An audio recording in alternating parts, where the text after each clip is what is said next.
When I was 17 years old, I took a scuba diving course, did my first dive, really liked it, and I went into recruiting and said I wanted to be a diving officer in the Navy. I am Lieutenant Commander Roland Leet. I've been a clearance diver now for 14 years. Before that, I was a ship's team diver for 2 years. In June, I'll be coming to the Fleet Diving Unit as the commanding officer. Okay, boys. Today we're getting ready to do a whole search on the building, Quebec. Dive!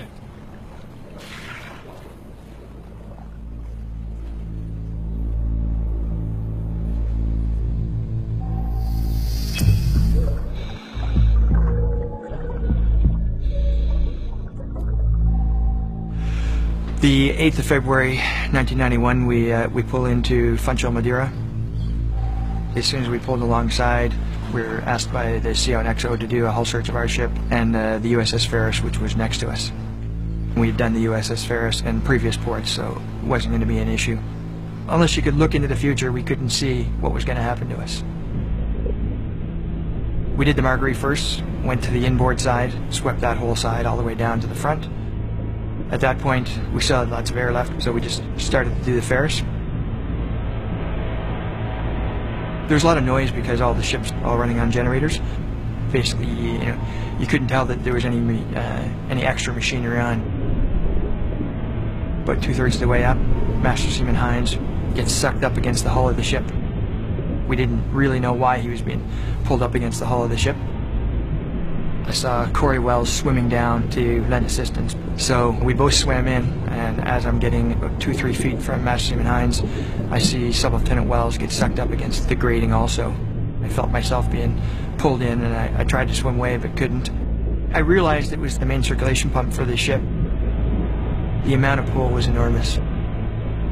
My instructor on my ship's team diver course, I remember him saying, always keep your regulator in your mouth underwater. So when I felt myself being pulled in, I just grabbed my regulator. I can't see much. The line from that's tied around my waist is also up into the cirque, and I took my knife out, tried to cut the line, but lost grip of my knife and it got sucked up. I could feel Master Seaman HYNES beside me. Just before I went in, I could see that he had his regulator in and his mask was still on. The fourth diver, Master Seaman LePage, came down and started buddy breathing with Corey Wells because Corey's regulator had been sucked out. Master Seaman LePage realized that no one on the surface knew what was going on. No one knew we were stuck to the bottom of the ship or that the main suction was still on. He decided that he'd swim to the surface as fast as he could, yell help, and then swim back down. Guys from the ship saw him, brought the ship to emergency stations for a diving incident. Master Seaman LePage went to Corey Wells, tried to buddy breathe with him again, but unfortunately Corey had already swallowed too much water and had drowned.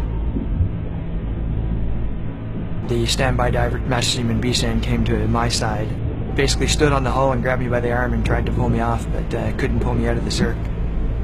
Once I realized there was no way I was getting out, just kept kind of talking to myself, saying, all right, control your breathing, hold your regulator in. I almost tried to skip breathing at times because I knew sooner or later my air would run out.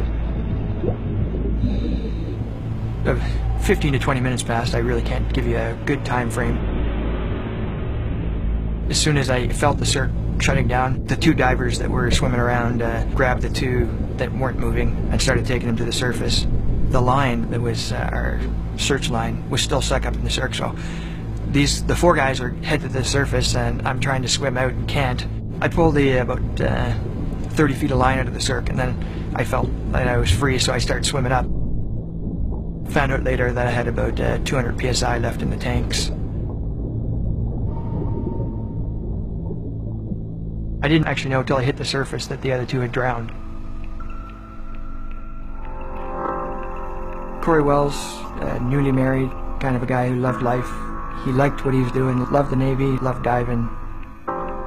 Billy HYNES had two young boys at the time. Very jovial, pulled the team together, he was great for morale, just easy to get along with, friendly, good fella. It's one of those things, there's always Murphy, you can do everything right, but everything can go very drastically wrong. At the time we had followed our SOPs to a T. That is what we did for every dive before that. And worked perfectly. Standard operating procedure for all our dives is we have a safe to dive checkoff list. Basically, it's a list of all the machinery on the ship and all the senior people on the ship that need to know that we're diving underneath. For Ferris, we use the same checkoff list.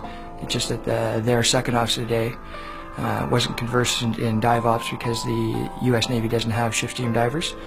He was busy doing his duties, didn't know what he was signing, and signed off our checkoff list, basically saying that everything was shut down and that everybody had been informed. Unfortunately, none of the equipment had been shut down, and we all got pulled into the main cirque as we swam past it.